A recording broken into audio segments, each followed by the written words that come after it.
بسم اللہ الرحمن الرحیم۔ مدینہ منورہ میں ایک شخص تھا جو ابو قدامہ شامی کے نام سے مشہور تھا۔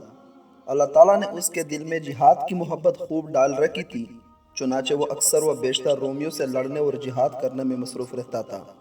ایک دفعہ وہ مسجد نبوی میں بیٹھا ہوا تھا اور لوگوں سے گفتگو کر رہا تھا۔ حاضرین مجلس میں سے کسی نے کہا کہ واقعات جہاد میں سے جو سب سے تعجب انگیز واقعہ آپ نے دیکھا ہو وہ ہمیں سنا دیجیے۔ شیخ ابو قدامہ نے فرمایا کہ سنو، میرا ایک دفعہ رکہ جانا ہوا تاکہ کوئی اونٹ خرید لوں جو ہمارے اسلحہ کے اٹھانے اور لے جانے کا کام آئے۔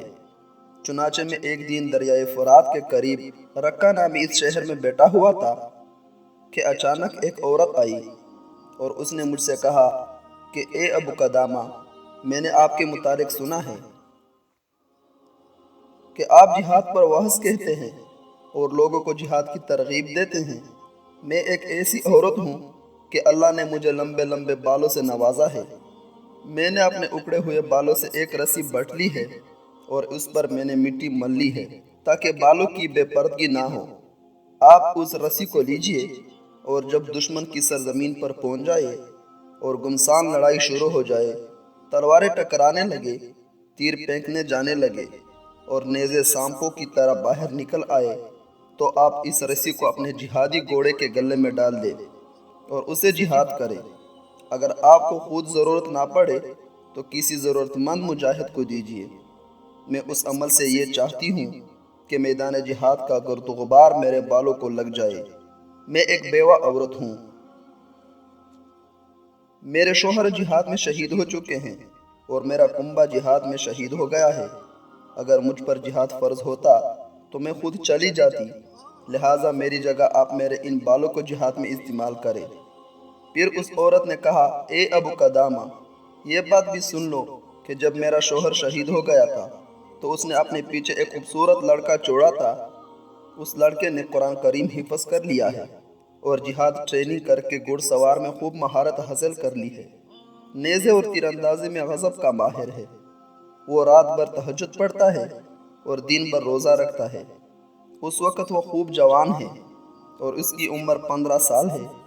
آج کل وہ اپنی زمینوں میں کام کے لیے گیا ہوا ہے۔ جب وہ واپس آ جائے گا اور آپ یہاں موجود ہوں گے تو میں اس جوان سال بیٹے کو اللہ تعالیٰ کے راستے جہاد میں اللہ کی رضا کے لیے بطور قربانی پیش کروں گی۔ میں آپ کو دین اسلام کی عزت و عظمت کا واسطہ دیتی ہوں کہ آپ مجھے اس ثواب سے محروم نہ کیجیے گا۔ میں نے اس عورت سے وہ بٹی ہوئی رسی لے لی تو دیکھا کہ وہ اس کے سر کے بالوں سے بنی ہوئی تھی۔ اس نے مجھ سے کہا کہ آپ میرے سامنے رسی کو اپنے سامان میں محفوظ کر کے رکھیں تاکہ مجھے تسلی ہو جائے۔ میں نے رسی کو محفوظ کر کے رکھا اور رکہ سے اپنے ساتھیوں سمیت نکلنے لگا۔ جب ہم مسلمہ بن عبد المالک کے قلعہ کے پاس پہنچے تو پیچھے سے ایک شہسوار کے چیخنے کی آواز آئی جو کہہ رہا تھا، اے ابو قدامہ، خدا کے لیے ذرا رک جائیے۔ ہم رک گئے۔ جب ہم نے دیکھا تو ایک شہسوار گھوڑے کو کتاتا ہوا آ رہا ہے۔ آتے ہی اس نے مجھ سے معانقہ کیا اور پھر فرمایا کہ اللہ کا شکر ہے کہ اس نے مجھے آپ کی رفاقت سے محروم نہیں کیا۔ میں نے اس سے کہا کہ پیارے بیٹے، آپ ذرا چہرہ دکھا دیجئے تاکہ میں دیکھوں، اگر آپ پر جہاد لازم اور فرض ہوتا تو میں آپ کو اجازت دے دوں گا، ورنہ میں آپ کو واپس کر دوں گا۔ جب اس نے چہرہ ظاہر کیا تو چودھویں کی چاند کی طرح ایک خوبصورت ناز پروردہ نوعمر جوان تھا۔ میں نے اس سے کہا کہ بیٹے، آپ کا والد زندہ ہیں؟ اس نے کہا نہیں، وہ شہید ہو چکے ہیں اور اسی کا بدلہ لینے کے لیے جا رہا ہوں۔ شاید کہ اللہ مجھے بھی شہادت نصیب فرمائے۔ میں نے کہا کیا آپ کی والدہ ہے؟ تو کہنے لگے ہاں، والدہ حیات ہیں۔ میں نے کہا کہ آپ جا کر اپنی والدہ سے اجازت لیں، اگر اس نے اجازت دے دی تو ٹھیک، ورنہ آپ ان کے پاس ہی رہو کیونکہ جنت ماں کے پاؤں تلے ہیں۔ اس نوجوان نے کہا اے ابو قدامہ، کیا آپ مجھے نہیں جانتے ہیں؟ میں نے کہا نہیں۔ کہنے لگا میں تو اسی عورت کا بیٹا ہوں جس نے آپ کے پاس سر کے بال کی رسی رکھی ہیں۔ آپ اتنی جلدی بھول گئے۔ میں انشاءاللہ اللہ شہید بنوں گا۔ میں اللہ تعالیٰ کے واسطہ سے آپ سے یہ درخواست کرتا ہوں کہ آپ مجھے اپنے ساتھ جہاد میں جانے سے نہ روکیے۔ میں کتاب اللہ کا حافظ ہوں اور سنت رسول صلی اللہ علیہ وسلم کا عالم ہوں۔ میں تیر اندازی اور گھڑ سواری کا اتنا ماہر ہوں کہ میرے علاقے میں میرا جیسا کوئی نہیں، لہٰذا آپ مجھے چھوٹا سمجھ کر نظر انداز نہ کریں۔ میری والدہ نے مجھے قسم کھلائی ہے کہ میں زندہ واپس نہ لوٹاؤں۔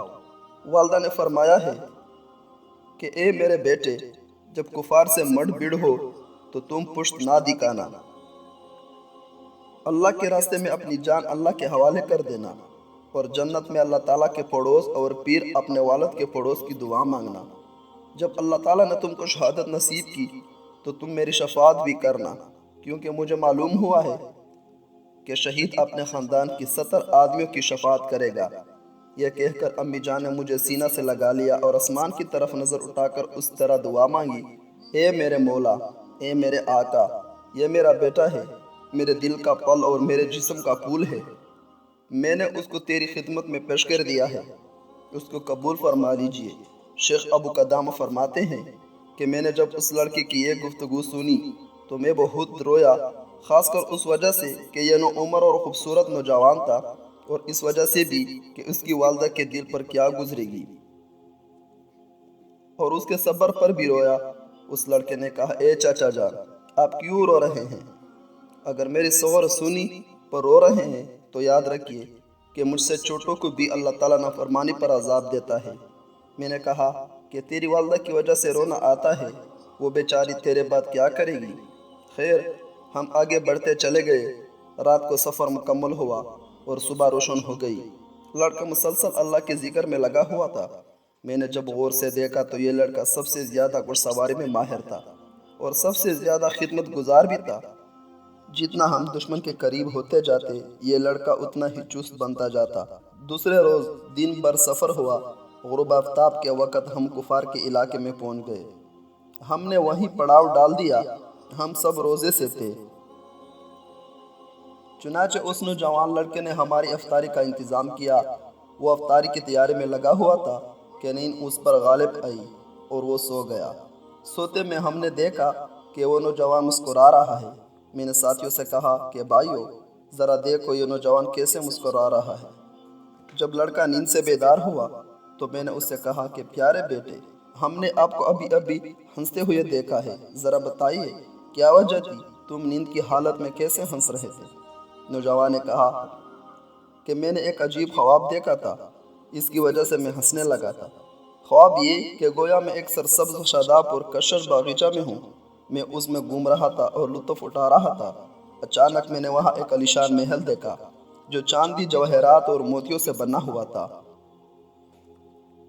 اس کے دروازے سونے کے تھے اور اس پر سلیقے سے پردے آویزاں تھے۔ اچانک ان پردوں کو کچھ لڑکیوں نے دروازے سے ہٹایا۔ وہ لڑکیاں چاندی کی طرح چمک رہی تھی۔ جب انہوں نے مجھے دیکھا تو سب نے خوش آمدید کہا۔ میں نے خواب میں ایک طرف ہاتھ بڑھایا تو وہ کہنے لگی کہ جلدی نہ کیجیے، ابھی آپ کا وقت نہیں آیا۔ میں نے سنا کہ وہ آپس میں کہہ رہی تھی کہ یہ نوجوان مرضیہ کا شوہر ہے۔ پھر انہوں نے مجھے کہا کہ آپ پر اللہ رحم کرے، ذرا آگے بڑھیے۔ میں کچھ آگے بڑھا تو کیا دیکھتا ہوں کہ اس محل میں ایک کمرہ ہے جو سب سے بلندی پر ہے اور خالص سونے کا بنا ہوا ہے، جس میں زبرجد کا بنا ہوا ایک سبز پلنگ بچھا ہوا ہے۔ اس کے پائے سفید اور چمکدار چاندی کے بنے ہوئے ہیں۔ اس پر ایک ایسی خوبصورت لڑکی بیٹھی ہوئی تھی جس کا چہرہ آفتاب علمتاب کی طرح چمک رہا تھا۔ اگر اللہ میری نگاہوں کی حفاظت نہ کرتا تو میری نگاہیں چلی جاتی اور میری عقل سلب ہو جاتی۔ جب اس لڑکی نے مجھے دیکھا تو کہا، مرحبا مرحبا، آئیے آئیے، خوش آمدید۔ اے اللہ کے محبوب، آپ میرے لیے ہیں اور میں آپ کے لیے ہوں۔ میں اس کی طرف بڑھنے لگا تو وہ کہنے لگی کہ نہیں، ابھی وقت نہیں آیا، ہاں کل ظہر کے وقت کا وعدہ ہے۔ مبارک ہو۔ شیخ ابو قدامہ فرماتے ہیں کہ میں نے اس لڑکے سے کہا کہ آپ نے کیا اچھا خواب دیکھا ہے۔ رات بھر ہم اس نوجوان کے پاس خواب پر تعجب کر رہے تھے۔ جب صبح ہوئی تو ہم سب گھوڑوں پر سوار ہوئے اور میدان کارزار کے لیے تیار ہوئے۔ اتنے میں کسی پکارنے والے نے پکارا، اے اللہ کے شہسوارو اور اس کے دین کے مددگارو، سوار ہو کر چلو اور جنت کی طرف بڑھو۔ تم ہلکے ہو یا بوجھل، جلدی نکلو۔ چون ہی آواز ختم ہوئی تو لشکر کفار نمودار ہوا۔ اللہ اس کو ذلیل کرے، وہ ٹڈی دل لشکر تھا جو چاروں طرف پھیل چکا تھا۔ ہم میں سب سے پہلے اس نوجوان نے لشکر کفار پر ایسا حملہ کیا کہ ان میں اندر تک گھستا چلا گیا۔ اس نے کفار کے جمگٹے کو تتر بتر کر دیا اور بیچ میں جا کر لشکر کفار کو تہز نہز کر دیا۔ کئی بہادروں کو اس نے موت کے گھاٹ اتارا اور کئی کفار کو زمین پر بچھاڑ دیا۔ میں نے جب اس لڑکی کی اس طرح تابڑ توڑ حملوں کو دیکھا تو میں اس کے پاس گیا اور اس کے گھوڑوں کی لگام کو پکڑ کر کہا، اے پیارے بیٹے، اب تم واپس ہو جاؤ، تم نو عمر ہو، جنگی چالوں کا زیادہ تجربہ بھی نہیں۔ اس نے کہا، اے چاچا جان، کیا آپ یہ چاہتے ہیں کہ پیچھے مڑ کر جہنم کا حقدار بنوں؟ ہم اسی گفتگو میں تھے کہ اچانک کفار نے ہم پر حملہ کر دیا۔ یہ حملہ اسی طرح سخت تھا کہ آدمی اپنی اپنی فکر میں مشغول ہو گیا۔ اس دوران لڑکے اور میرے درمیان بھی کفار حائل ہو گئے اور ہم ایک دوسرے سے جدا ہو گئے۔ اس حملہ میں مسلمانوں کی بڑی تعداد شہید ہو گئی۔ جب جنگ رک گئی تو نہ زخمیوں کا حساب لگایا جا سکتا تھا اور نہ شہیدوں کا کوئی حساب تھا۔ میں اپنے گھوڑے سمیت شہداء کی لاشوں میں گھومنے لگا۔ ہر طرف لاشیں ہی لاشیں تھیں اور سیلاب کی طرح خون بہا رہا تھا۔